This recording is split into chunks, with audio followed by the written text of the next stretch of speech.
ज्यादा कुछ नहीं कहूंगी, क्योंकि मैं तो गांव गांव आके आपके बीच में वोट की अपील करूंगी, प्रार्थना करूंगी, क्योंकि मुझे बोलने के आदेश हैं। तो सिर्फ 2 बातों में ही अपनी बात को संपूर्ण करूंगी। सबसे पहली बात, आज हरियाणा प्रदेश में भारतीय जनता पार्टी ने जितना तांडव रचा रखा है, हर वर्ग परेशान है, हर एक वर्ग के हकों को छीना जा रहा है, सच्चाई को मीडिया से छुपाया जा रहा है, या तो मीडिया वाले सच्चाई को दिखा नहीं रहे हैं। मैं जितने मेरे यहाँ पत्रकार भाई, छायाकार भाई आए हैं, मैं इन सबका धन्यवाद करती हूं कि आप सब लोगों ने हिंदुस्तान के चौथे स्तंभ को थाम के रखा हुआ है। मेन स्ट्रीम मीडिया बिक चुकी है, हमारे बीच में सच्चाई नहीं है, इसलिए आपसे अनुरोध है, प्रार्थना है कि आप सच्चाई को ढूंढें, और उस सच्चाई को ढूंढते हुए आप केवल एक ही काम करें कि जितने भी पार्टियां आपके बीच में हैं, जितने भी प्रत्याशी आपके बीच में हैं, उनका इतिहास जरूर देख लें। जब तक आप उनके इतिहास को नहीं देखोगे तो आप निर्णय नहीं ले पाओगे। सबसे पहली बात, 3 काले कानून 13 महीने तक हमने भुगते। 13 महीने में किसान का मेरे वर्ग के सामने इन नेताओं का असली चेहरा सामने आ गया। हिंदुस्तान में 4200 से ज्यादा एमएलए एमपी है। पहली बार इतिहास में कुर्सी देने वालों ने कुर्सी की डिमांड करी थी कि हमने इतिहास में हमेशा आप लोगों को कुर्सियां दी है, नवाजा है, एक बार कोई, इस बार आप हमारे लिए कुर्सी छोड़ दो। 4200 से ज्यादा एमएलए एमपी होते हुए किसी माइकल लाल ने हिम्मत नहीं की, ऐसे चिपके कुर्सियों से जैसे कुर्सी साथ लेके पैदा हुए थे। लेकिन पूरे हिंदुस्तान में, हरियाणा प्रदेश में एक शेर नेता है जो आपके सामने बैठे हैं, जिन्होंने ना केवल हरियाणा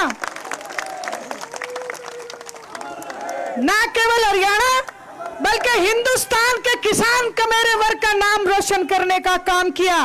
आज ये लोग आपके बीच में आते हैं वोट मांगने के लिए, कहते हैं हम किसान के हितैषी हैं। कांग्रेस का इतिहास इससे भी काला है। कांग्रेस पार्टी वो पार्टी है जिसने इन काले कानूनों को लिखने का काम किया था।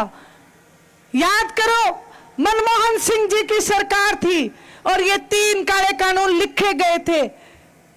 दीपेंद्र हुड्डा का बयान है लोकसभा में कि ये कानून इतने बढ़िया है कि किसान के खेत के आलू 2-2 फुट के हो जाएंगे। सुषमा स्वराज जी ने टोका कि घिया तो 2 फुट की हो सकती है, लेकिन आलू 2 फुट के नहीं हो सकते। वो किस मुंह से आपके बीच में आके कहते हैं हम किसान के हितैषी हैं? भूपेंद्र सिंह जी हुड्डा विपक्ष के नेता। पहली बात तो इन काले कानूनों की जो कमेटी थी उसके खुद चेयरमैन थे। दूसरी बात, एलनाबाद का उपचुनाव आप सबने प्रत्यक्ष देखा, आप सबने ये सुना होगा, देखा होगा। मेरे बहुत से भाई वहां पे अभय सिंह जी के सपोर्ट के लिए गए हुए थे। जमाल गांव में मंच पे जाके एक बात कही, उस बात को मत भूल जाना। कहने लगे कि आया तो हूं कांग्रेस के लिए, पर कांडा मेरा दोस्त है। बीजेपी के साथ हाथ मिलाया।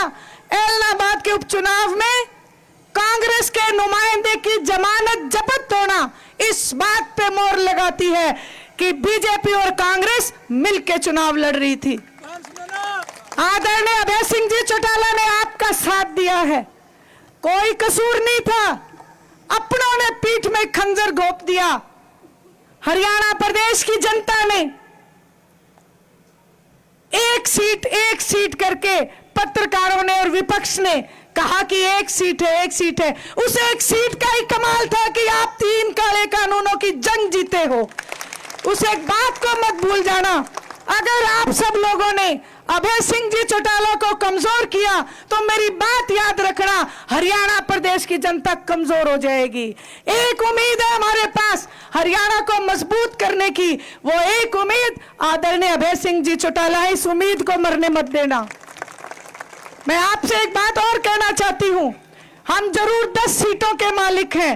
लोकसभा में हरियाणा प्रदेश की केवल 10 सीटें आती हैं, लेकिन यह भी इतिहास है इंडियन नेशनल लोकदल का कि आज तक ना कांग्रेस का कोई लीडर, ना कोई बीजेपी का हरियाणा प्रदेश का लीडर, किसी भी पार्टी का हरियाणा प्रदेश का लीडर उस दिल्ली की गद्दी तक नहीं पहुंचा। ये इतिहास इंडियन नेशनल लोकदल के पास है।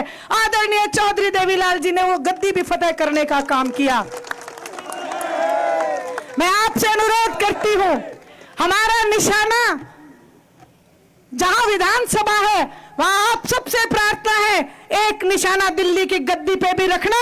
अगर जब तक आपने अपने क्षेत्रीय दल को मजबूत नहीं बनाया तो ऐसे ही गुलाम तैयार कर करके भेजते रहोगे। क्षेत्रीय दल स्वतंत्र रूप से आपकी नुमाइंदगी कर सकता है, बाकी सारे के सारे अपने अपने आकाओं की गुलामी करने में व्यस्त रहते हैं।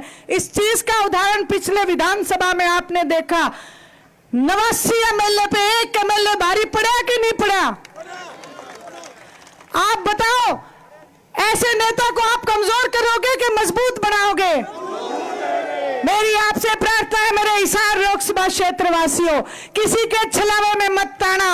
अगर आपको ये कोई कहे कि कांग्रेस पार्टी बीजेपी को हरा सकती है तो एक कोरा झूठ है। ये उसी तरीके से है कि एक झूठ लूट की दुकान बंद होगी, दूसरी झूठ लूट की दुकान खुल जाएगी। अगर आपको सच का साथ देना है, अगर सच्चे आप हरियाणा के हितैषी हो, अगर आपको अपने बच्चों की रक्षा करनी है, अगर आपको महिलाओं की रक्षा करनी है, अगर अपने बुजुर्गों का सम्मान करना है तो इंडियन नेशनल लोकदल को मजबूत बना दो। आपके खेत की रखवाली करना इंडियन नेशनल लोकदल की नैतिक जिम्मेवारी होगी। आप चैन की नींद सो जाना, आपका एक तिनका भी नहीं हिलने देंगे। मैं तो आपसे यही प्रार्थना करने आई हूं कि जिस तरीके से आपको मुकदमा जीतने के लिए वकील मजबूत करना पड़ेगा, गुलाम मत भेज देना, अपना वकील मजबूत रखना।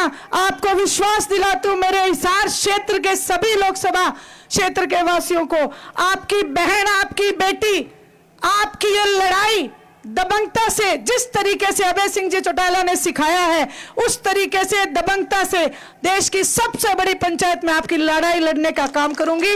आप सबने मेरी बात सुनी, जो मान और सम्मान दिया, मैं आप सबका बहुत बहुत धन्यवाद करती हूं।